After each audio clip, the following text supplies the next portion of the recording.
Television screen पर इस समय देख रहे हैं पीएम मोदी का विशाखापट्टनम में जो रोड शो चल रहा है उसी की कुछ तस्वीरें आप अपने टेलीविजन स्क्रीन पर देख रहे हैं। प्रधानमंत्री नरेंद्र मोदी हाथ हिलाकर लोगों से अभिवादन का आदान प्रदान कर रहे हैं। उनको देखने के लिए लोगों की भीड़ उमड़ पड़ी है। दोनों तरफ देखिए आप, रोड के दोनों तरफ किस तरह से सड़क के दोनों तरफ बैरिकेड्स लगने के बावजूद लोग भारी तादाद में वहाँ पर आए हैं प्रधानमंत्री को देखने के लिए, उनका अभिवादन करने के लिए। और प्रधानमंत्री नरेंद्र मोदी के साथ आंध्र प्रदेश के मुख्यमंत्री चंद्रबाबू नायडू, वहाँ के उप मुख्यमंत्री पवन कल्याण मौजूद हैं इस वाहन पर, जिस वाहन पर प्रधानमंत्री नरेंद्र मोदी मौजूद हैं। और रोड शो की ये कुछ तस्वीरें आप अपने टेलीविज़न स्क्रीन पर। प्रधानमंत्री नरेंद्र मोदी जी को विशाखापट्टनम आंध्र प्रदेश में जोरदार स्वागत हो रहा है। वहां पर प्रधानमंत्री मोदी जी रोड शो कर रहे हैं। विशाखापट्टनम आंध्र प्रदेश में चुनाव प्रचार करने प्रधानमंत्री मोदी जी गए हुए हैं।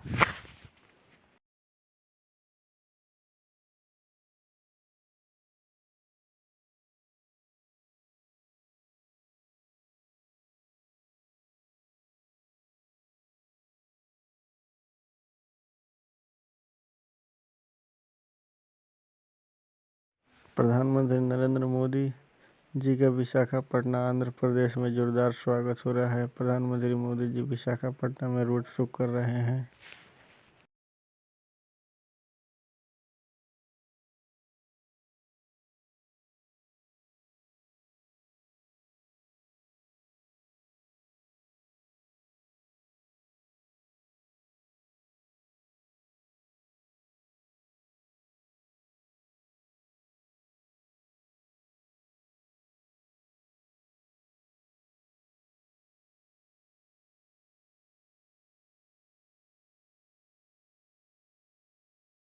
मंत्री का क्या क्या कार्यक्रम है, इस समय हमारे साथ फोन लाइन पर नीरज सिंह जुड़ चुके हैं। नीरज, ये कुछ तस्वीरें हम देख रहे हैं विशाखापट्टनम से प्रधानमंत्री के रोड शो की।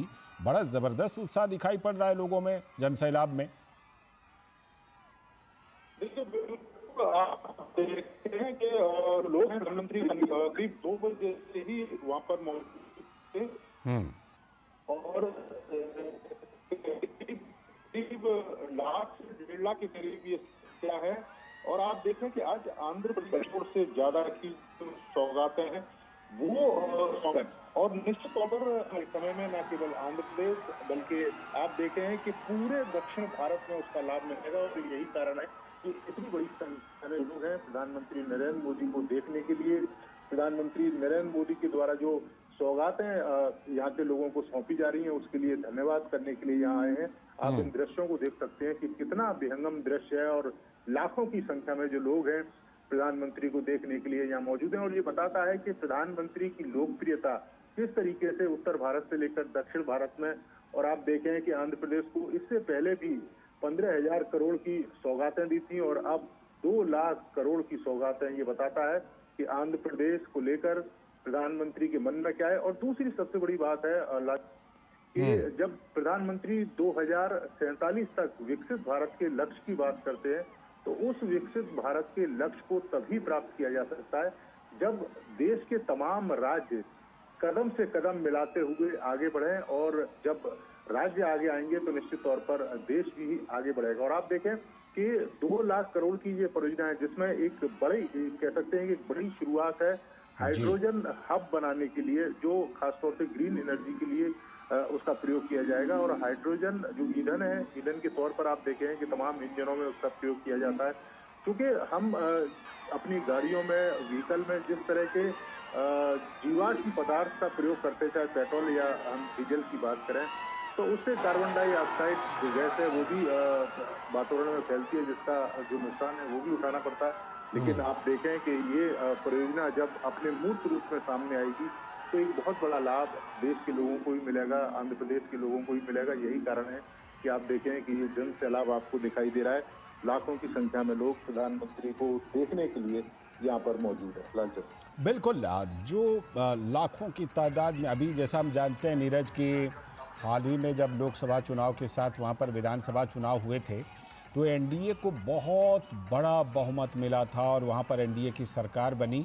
लोगों में प्रधानमंत्री नरेंद्र मोदी को लेकर जो वो क्रेज़ है वो एक बार फिर से विशाखापट्टनम में ये दिखाई पड़ रहा है। और मैं जैसा कि तस्वीरों में देख पा रहा हूँ, हमारे दर्शक भी देख पा रहे हैं कि फूलों की एक तरह से बारिश हो रही है और प्रधानमंत्री नरेंद्र मोदी हाथ हिलाकर अभिवादन दोनों तरफ, रोड के दोनों तरफ कर रहे हैं और अभिवादन का जवाब दे रहे हैं। साथ में मुख्यमंत्री और उप मुख्यमंत्री भी हैं।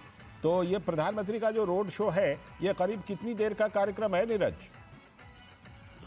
देखिए लालचंद, हालांकि जो रोड शो का जो रास्ता है वो 2 से 2.5 किलोमीटर के बीच में है, लेकिन आप देखें कि जिस तरीके से वहां पर लोग मौजूद हैं और बार बार नारे लगाकर प्रधानमंत्री को अपनी ओर देखने के लिए लगातार कोशिशें भी कर रहे हैं। और आप देखें कि इसमें बड़ी संख्या महिलाओं की है, तो बताता है कि प्रधानमंत्री के मन में क्या चलता है, किस तरह की तमाम योजनाएं महिलाओं को लेकर प्रधानमंत्री देश के लोग सकते हैं। और आप देखें कि महिला सशक्तिकरण की दिशा में कितना काम किया गया और उसी का नतीजा है कि आप देखें कि यहाँ महिलाएं पुरुषों से ज्यादा बड़ी संख्या में दिखाई दे रही हैं। क्योंकि पिछले आप देखें कि 10-11 सालों में लगातार महिलाओं को लेकर, महिलाओं की तरक्की को लेकर आपने देखा होगा शौचालय बनवाना, इसके अलावा उनको गैस के सिलेंडर मुफ्त में पहुंचाना, घरों में बिजली पहुंचाना, ये तमाम ऐसी योजनाएं हैं महिलाओं को लेकर कि तो प्रधानमंत्री लगातार चलाते रहे। और यही कारण है कि जब भी चुनाव होता है तो महिलाओं का एक बड़ी हिस्सेदारी प्रधानमंत्री नरेंद्र मोदी देता है जी, जो पॉलिटिकल पार्टी लोग होते हैं तो उसका लाभ भी मिलता रहा। ठीक है नीरज, मैं आपके पास लौटता हूँ, आप हमारे साथ बने रहिएगा। इस बीच हमारे सलाहकार संपादक विनोद मिश्र जी भी हमारे साथ फोन लाइन पर जुड़ गए हैं। विनोद जी, जो बात अभी नीरज के साथ मैं कर रहा था, अभी लोकसभा चुनाव के दौरान वहाँ पर विधानसभा का चुनाव हुआ और उसके बाद एनडीए को वहाँ पर ज़बरदस्त बहुमत मिली और आज फिर से वो तस्वीरें उसी बात की पुष्टि कर रही हैं। जिस तरह प्रधानमंत्री पर फूलों की बारिश करने के लिए भारी तादाद में वहाँ पर जनसैलाब उमड़ा है। लाल जी, आप ये कहें कि प्रधानमंत्री मोदी का इस साल का ये पहला रोड शो है। आप ये कहें कि प्रधानमंत्री मोदी के तीसरी टर्म का और ये पहला रोड शो है जो आज विशाखापट्टनम में कर रहे हैं। वो विशाखापट्टनम का रोड शो इसलिए भी इम्पोर्टेंट है, जैसा आप बता रहे हैं कि एनडीए गवर्नमेंट की जो बात आप करते हैं तो उस मामले में आंध्र प्रदेश ने झोली भर के प्राइम मिनिस्टर मोदी को एक तरह से आशीर्वाद दिया है। तो जाहिर सी बात है कि जो पहली बार आंध्र प्रदेश में चुनाव जीतने और लोकसभा में के प्रिय गठन के बाद और प्रधानमंत्री बनने के बाद ये गए हैं। तो ये लोगों का जो उत्साह है, लोगों के जो उमंग है, ये ऐसे ही नहीं है। आप कह सकते हैं कि आज जो प्राइम मिनिस्टर मोदी देश को जो एक बड़ा सौगात देने जा रहे हैं, 2 लाख करोड़ रुपए के जो प्रोजेक्ट की आज एक शुरुआत हो रही है, वो देश में आप एक कह सकते हैं कि ऊर्जा के क्षेत्र में एक बड़ी क्रांति की शुरुआत होने जा रही है। जो प्राइम मिनिस्टर मोदी जब आंध्र प्रदेश में विशाखापट्टनम में 65,000 करोड़ रुपए की प्रोजेक्ट की आधारशिला रखेंगे, ये ऊर्जा के क्षेत्र में आप कह सकते हैं कि एक बड़ी क्रांति की शुरुआत होने वाली है।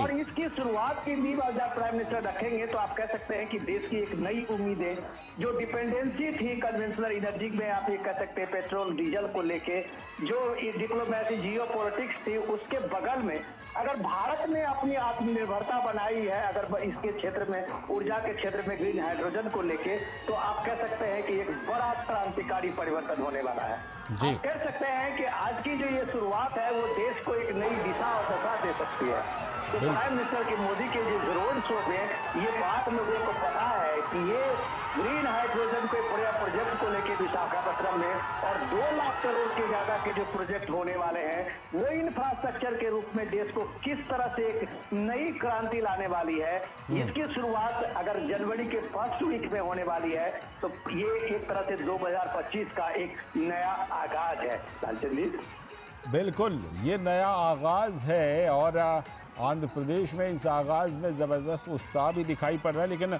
जो आपने ग्रीन हाइड्रोजन परियोजना का जिक्र किया है, मैं नीरज से ज़रा उसका और कुछ डिटेल लेता हूँ।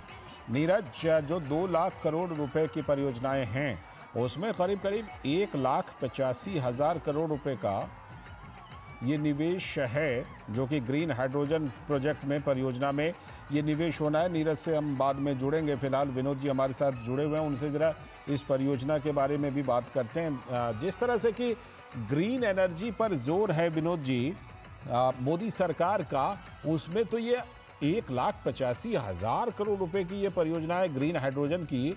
ये तो बहुत बड़ा दिन कहा जाएगा ग्रीन एनर्जी को लेकर, स्वच्छ ऊर्जा को लेकर, हरित ऊर्जा को लेकर। डेफिनेटली आप ये कह सकते हैं कि दुनिया जिस समय में कार्बन उत्सर्जन को लेके कोई अल्टरनेट ढूंढने में अभी तक नाकामयाब रही है, भारत ने एक तरह से लीड लेते हुए दिखाया है।